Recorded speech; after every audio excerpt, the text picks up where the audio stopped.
कौन कौन है जो मेरी जान लेना चाहते हैं? लिस्ट बनाओ, इन सबकी लिस्ट बनाओ।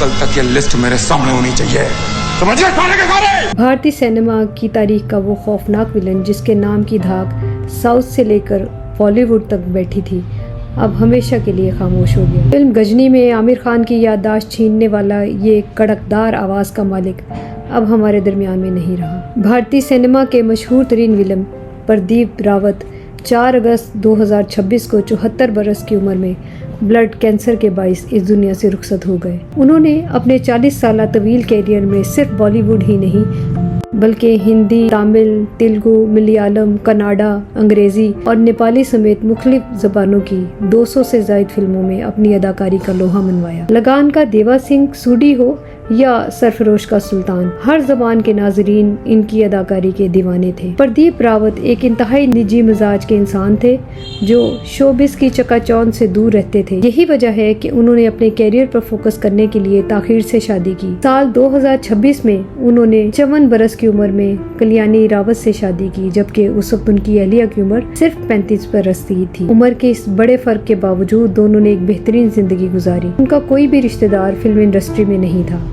और इनका इकलौता बेटा विक्रम आदित्य रावत भी शोबिस की दुनिया से फिलहाल दूर ही था।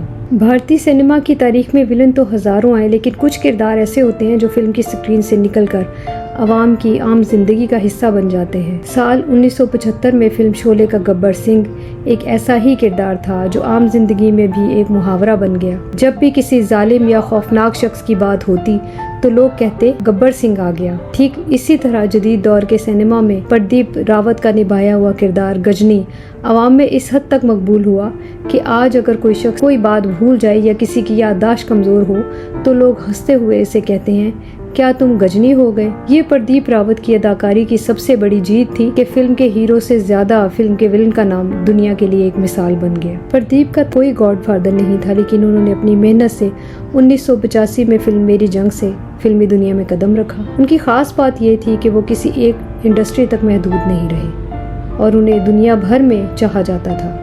प्रदीप एक सेहतमंद और खुशगवार जिंदगी गुजार रहे थे कि आज से 1.5 माह कबल उन्हें अचानक हिचकी लगी। उनके बेटे और उनकी बीवी का यही ख्याल था कि ये मामूल की हिचकी है, लेकिन मर्ज आहिस्ता आहिस्ता बढ़ता गया। उन्होंने कई डॉक्टरों से इलाज करवाया। किसी का कहना था कि उन्हें मैदे की तकलीफ है तो कोई उसे जिगर से मुतल्लिका बीमारी करार देता रहा, लेकिन सिर्फ 20 या 25 दिन कबल इस बात की तशखीस हुई कि उन्हें ब्लड कैंसर हो चुका है। उनकी हिम्मत की इस हवाले से दाद देना पड़ेगी कि उन्होंने इस शदीद बीमारी के दौरान भी अपने एक्टिंग का काम जारी रखा और मरने से 2 या 3 हफ्तों पहले शूटिंग करके ही लौटे। उनके बेटे ने अपने एक बयान में बताया कि प्रदीप रफ्ता रफ्ता सेहतयाबी की तरफ आ रहे थे और उन्हें यकीन था कि उनके वालिद जल्द से जल्द सेहतयाब होकर घर पहुंच जाएंगे, लेकिन ऐसा न हो सका और अचानक ही वो इस दुनिया से रुखसत हो गए। आज प्रदीप जिस्मानी तौर पर हमारे दरमियान में नहीं है, लेकिन जब भी भारतीय सिनेमा के लाजवाब विलन्स का जिक्र होगा तो गब्बर सिंह के साथ साथ गजनी का नाम भी हमेशा याद रखा जाएगा।